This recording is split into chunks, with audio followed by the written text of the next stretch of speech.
E quando a gente fala de diagnóstico, até de psicólogos mesmo, né? Quando a gente fala, por exemplo, de ansiedade e depressão, hoje a gente vê muito diagnóstico, todo mundo é ansioso, ou tem TDAH, né?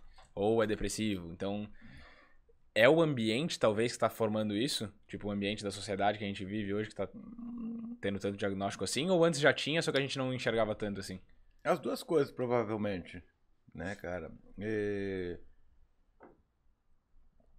Imagina o seguinte, se você tem um problema que não tem solução, vale a pena olhar para ele? Não. Se a gente tem um problema que a solução é muito cara, vale a pena olhar para ele? Talvez. Dependendo Aham. do quanto que esse problema impacta em você, Aham. certo? Agora, se você tem um problema que a solução é muito fácil, vale a pena olhar para ele? Provavelmente sim. Perfeito. O que a gente descobriu em relação a algumas formas de experiência humana, principalmente aquelas experiências aversivas, é que a gente tem como amenizar elas numa relação custo-benefício que seja adequada, né? Então, você imagina o seguinte, eu gosto de falar isso muito da depressão, né? Mas você imagina que até década de 70, os medicamentos que a gente tinha para tratar a depressão, eles não eram muito amigáveis, Uhum. certo? As consequências desse uso desses medicamentos impactavam em vários aspectos da vida das pessoas.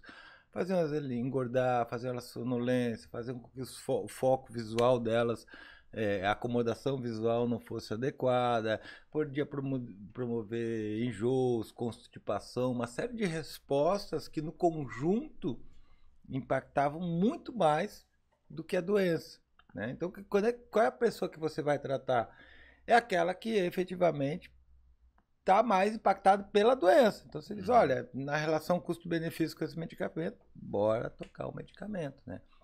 Na medida em que nosso conhecimento da, eh, do sistema de comunicação do cérebro, né, dos neurotransmissores, foi se aprimorando, a gente conseguiu desenvolver drogas mais amistosas, certo? Quando você tem drogas mais amistosas, você pode ampliar o rol de pessoas que podem ser beneficiadas por essas drogas, né? Então a gente tinha um conjunto de pessoas que tinham um mal-estar muito grande, mas que não tinham medicamentos que valesse a pena usar. Então você dane-se, né? Dane-se é um termo ruim para Sim, falar, sim. mas você não tem o que fazer, Aham. certo?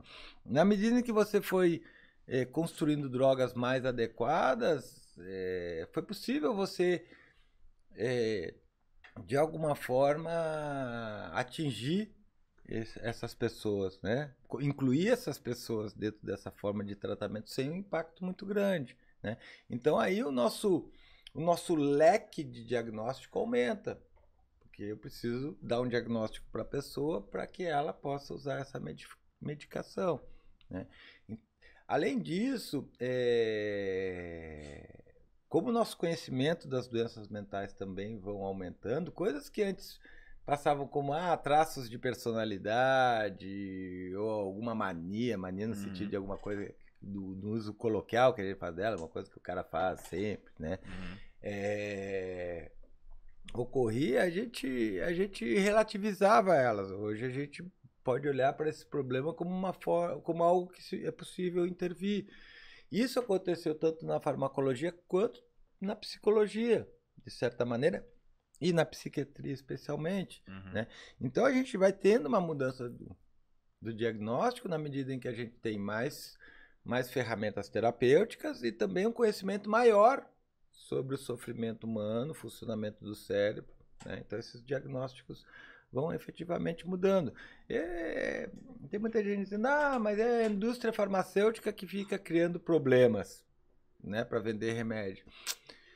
Cara, pode ser que sim, mas eu me atrevo a dizer que se a indústria farmacêutica cria problemas para vender remédio, as pessoas se identificam com os problemas que a indústria farmacêutica cria, né?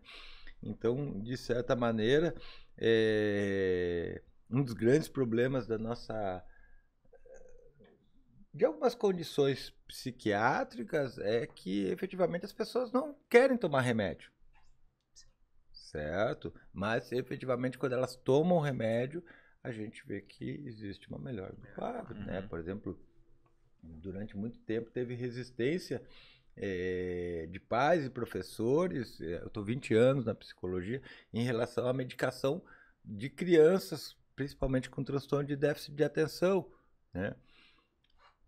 Hoje, muitos pais, professores e até a literatura encontram vantagens em se medicar as crianças com transtorno de déficit de atenção, porque isso produz resultados futuros mais expressivos, né? Algumas mães me falam que as professoras às vezes cobram elas quando as mães não dão a medicação para a criança, porque elas conseguem perceber o rendimento e o comportamento da criança dentro de sala de aula. Por outro lado, muitas pessoas vão dizer que a gente está exercendo um controle químico do comportamento, sedando as crianças, não dando oportunidade para elas desenvolver pelos meios próprios e a partir da sua singularidade, estratégias para lidar com isso, certo? Quem já passou por situações de dificuldades de aprendizagem, sabe quanto isso é vexatório para si mesmo, quanto que isso impacta na sua autopercepção, na sua autoestima. Então existe uma contabilidade que é preciso fazer aí para a gente tomar essas decisões. Eu não acho que agora tudo é TDAH, tudo é autismo, tudo é depressão. Eu acho que hoje a gente tem surgiram algumas ferramentas químicas que nos permitem intervir o comportamento e permitem que a gente olhe para esses padrões de comportamento numa tentativa de poder promover e resolver isso. O TDAH, ele é um transtorno mental mesmo, não é tipo causado pelas experiências, assim. Pode ser, pela experiência também, né? Porque a ansiedade, por exemplo, meio que a gente desenvolve, né? Vamos parar de usar essa coisa de transtorno mental, né? Tá. É um transtorno cognitivo. Tá, transtorno cognitivo. Ou seja, existem alguns aspectos... Tipo, tu já pode nascer com isso, por exemplo. Pode, você pode ter um transtorno de déficit de atenção e hiperatividade por situações que estão ligadas à genética, ao desenvolvimento uterino, à criação. Isso era uma dúvida que eu tinha, porque eu pensei que era muito do desenvolvimento durante a vida da pessoa, assim, sabe? Que desenvolvia o transtorno. Não necessariamente, certo? O transtorno de déficit de atenção está ligado ao mau funcionamento de um conjunto de funções que a gente chama de funções executivas, certo? E esse conjunto de funções, eles podem estar muito prejudicado ou levemente prejudicado, tá, certo? Esses prejuízos geralmente são ocasionados por aspectos intervenientes do ambiente, que pode ser, que nem eu disse, na gestação, intoxicações, questões de aprendizagem. Então, existem muitas formas de você desenvolver o TDAH, certo? Mas já tem uma predisposição. E existem muitas formas de TDAH. Depende, velho. Olha só. Vou contar um negócio pra vocês que eu acho interessante, assim, né? É que tem características... Por que eu tô perguntando essas coisas? Porque tem características que são muito comuns, digamos assim. Vou te falar o exemplo do porquê que eu tô falando isso. A gente fez um corte no canal aqui que a gente conversou já com os psicólogos, né?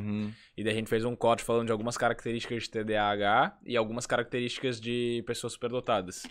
E tem bastante características em comuns, assim. Perfeito. E daí, eu ia falar disso. E nos comentários a galera, tipo... eu sou superdotado. E daí nos outros, eu tenho TDAH. Só que um é considerado uma coisa boa e outro uma coisa negativa, né? Bom, primeiro que superdotação não é necessariamente uma coisa boa, certo? A superdotação, ela pode vir acompanhada de uma série de situações e de experiências que não são necessariamente positivas, né?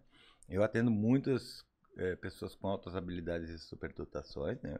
Desde crianças até adultos, e muitos deles têm experiências aversivas bastante significativas. Primeiro porque existe na superdotação, a gente tem que pensar na superdotação e nas altas habilidades a partir de uma intensidade de processamento. Isso é uma metáfora que eu estou dizendo. Da mesma forma que eles processam muito mais as informações, digamos assim, cognitivas, eles têm muito mais profundidade emocional. Então, o que acontece é que muitas pessoas com altas habilidades acabam recebendo os outros diagnósticos.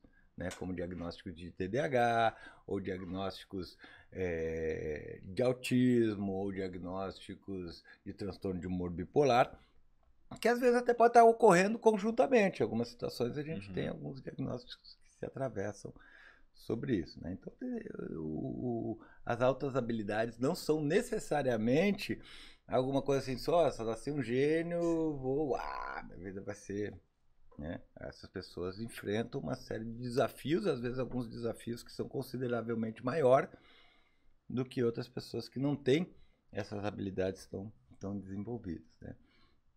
A segunda coisa é essa questão do diagnóstico. Não é fácil de você dar um diagnóstico de altas habilidades, certo? Boa parte das pessoas com altas habilidades passa a vida toda sem saber que tem altas habilidades, certo? A superdotação já não necessariamente, mas muitas pessoas com altas habilidades vão aparecer no meu consultório muitas vezes por causa de outros diagnósticos.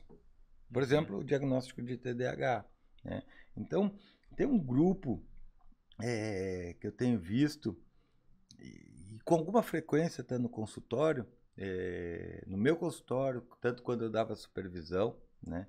Eu lembro de um caso específico de uma aluna que era estagiária minha, a Rafaela Galamberg, eu acho que era o nome dela, que são crianças que vêm com diagnóstico de TDAH, né? Mas podem ser muito bem encaixadas numa perspectiva de superdotação, né? E tem adultos que acontece isso também, né? E esse perfil é o perfil do cara que tem muita facilidade na escola, certo? Aquele cara que chega na escola e ele aprende muito rápido. Então ele está toda hora conversando com o colega, ele está se mexendo, se levanta na cabeça, está explorando o ambiente, buscando alguma coisa que seja motivadora para ele. Ou está sempre meio de mau humor, ranzinza na escola, porque aquilo de certa maneira não estimula ele, certo? Mas essa pessoa que tem essa facilidade, que tem esse conjunto de facilidades, às vezes algumas delas até por questões de ser pessoas que se adequam mais fáceis, vão passando, não precisam se esforçar muito, vão fazendo as coisas, vão se dando bem, passa num concurso ali, vai vindo. E aí, num determinado momento da vida, ela tem que lidar com alguma situação que é mais exigente para elas. Como elas passaram a vida toda, de certa forma, sem ter que se disciplinar para alcançar alguma coisa, pode ser que elas encontrem uma dificuldade aí. E aí pode ser que nesse momento elas se identifiquem com o TDAH. Daí quando elas chegam para mim para avaliar, as queixas delas são de TDAH. Mas você olha todo o histórico educacional e laboral dela, não corresponde a uma pessoa com TDAH. Por quê? Porque provavelmente a pessoa que está com TDAH não teria alcançado o que ela alcançou, certo? E ela alcançou isso por quê? Porque ela não tem TDAH? Não, ela alcançou isso porque ela tem uma habilidade cognitiva muito grande, certo? E nunca precisou lidar com frustrações. Por exemplo, de ter que, sei lá, ter que estudar para prova de matemática e tirar uma nota ruim, estudar mais e tirar uma nota ruim, daí ter que se concentrar e passar para aquilo ou para qualquer outra situação. Então ela não desenvolveu isso, né? E aí ela se percebe com TDAH, certo? A gente tem muitas pessoas hoje que se percebem com TDAH, mas por questões de produtividade, porque nem sempre estão satisfeitas com o lugar que elas estão, porque tem outros transtornos associados que estão prejudicando a memória dela, né? Então, essa avaliação do TDAH não é uma coisa que a gente fala, tá. Nem essa avaliação de altas habilidades, como a maior parte das avaliações das doenças mentais, certo? Porque são coisas que envolvem a trajetória de vida desse indivíduo, os elementos onde ele tem dificuldades específicas, como que eles compensam, respondem a essas dificuldades, né? Então existe uma série de fatores que têm que ser levados em conta para você dar esse diagnóstico.